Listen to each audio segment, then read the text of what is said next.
July 6th, 1988, the North Sea. At 10 p.m., the sky erupted. A fireball so bright it was seen 70 miles away. In less than 2 hours, 167 men were dead. It wasn't bad luck. Piper Alpha was built to fail.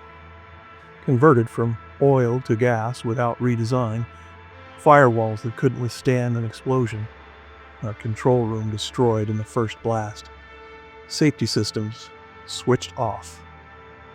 When production comes before protection, disaster isn't an accident. It's a scheduled event. And that night, the date came due.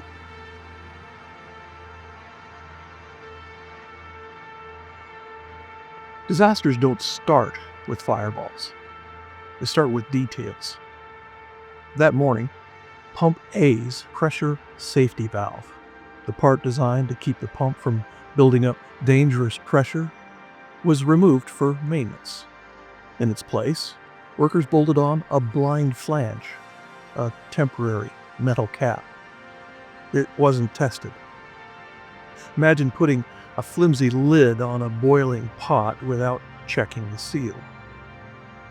Their permit to work system, the paperwork meant to warn crews what equipment was safe or unsafe, broke down. Think of it as a do not disturb sign for dangerous machinery.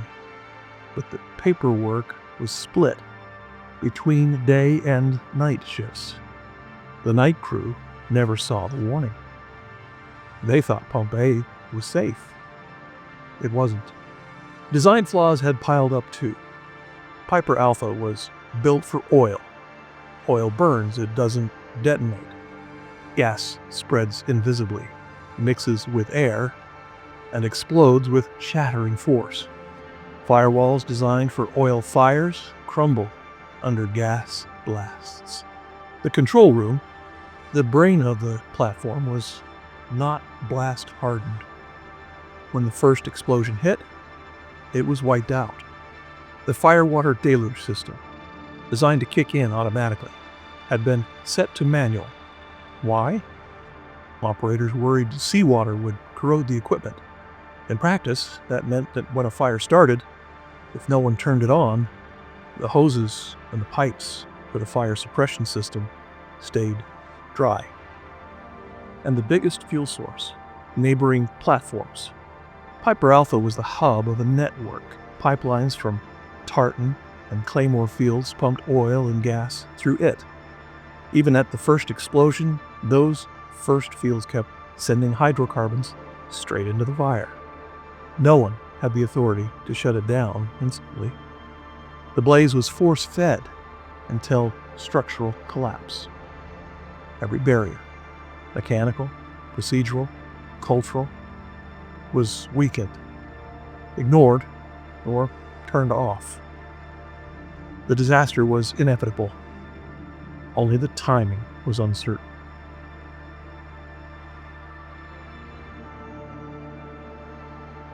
"9:45 p.m. Pump B trips.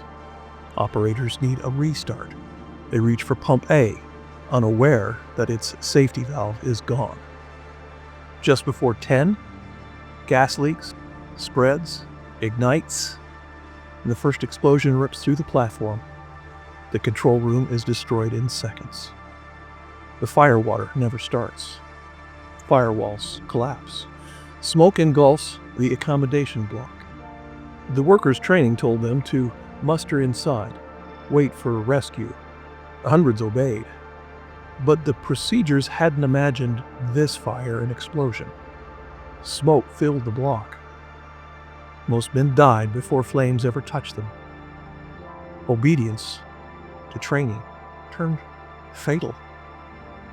Others broke the rules. They ran outside, climbing the railings and hurling themselves into the sea, 175 feet down. Certain death above, possible survival below. Some lived because they defied their training. Not everyone was given that chance. The rescue craft from the standby vessel Sandhaven pulled 6 men from the water. Then, another explosion killed all 6, and 2 of the rescuers themselves. Survivor Steve Ray put it bluntly: stay inside and die, or jump and maybe die. He jumped. He lived, but he carried the memories of those who didn't.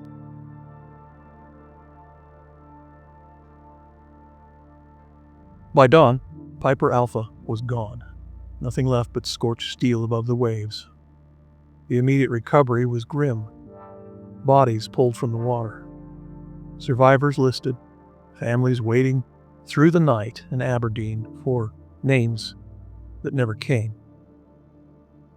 The long-term recovery came in courts and commissions. The Cullen Inquiry in 1990 laid out 106 recommendations. It reshaped offshore safety worldwide. In the UK, new safety case regulations forced every operator to prove, not just claim, that risks were kept as low as reasonably practicable. Occidental Petroleum was condemned for safety failings, but no one was ever held criminally responsible.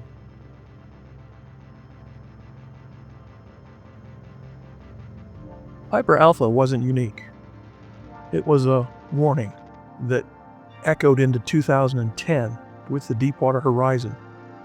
Paperwork gaps, production pressure, safeguards bypassed. Different ocean, same chain of failure.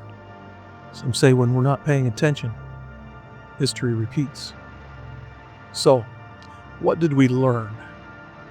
Prevention? One permit system, one truth, no confusion. Preparedness. Blast-resistant control rooms. Deluge systems that stay automatic. Response. Pipelines with independent authority to shut down instantly. Recovery. Memorials and new rules. But families still grieve, and workers face the same production pressure. What we missed is human nature.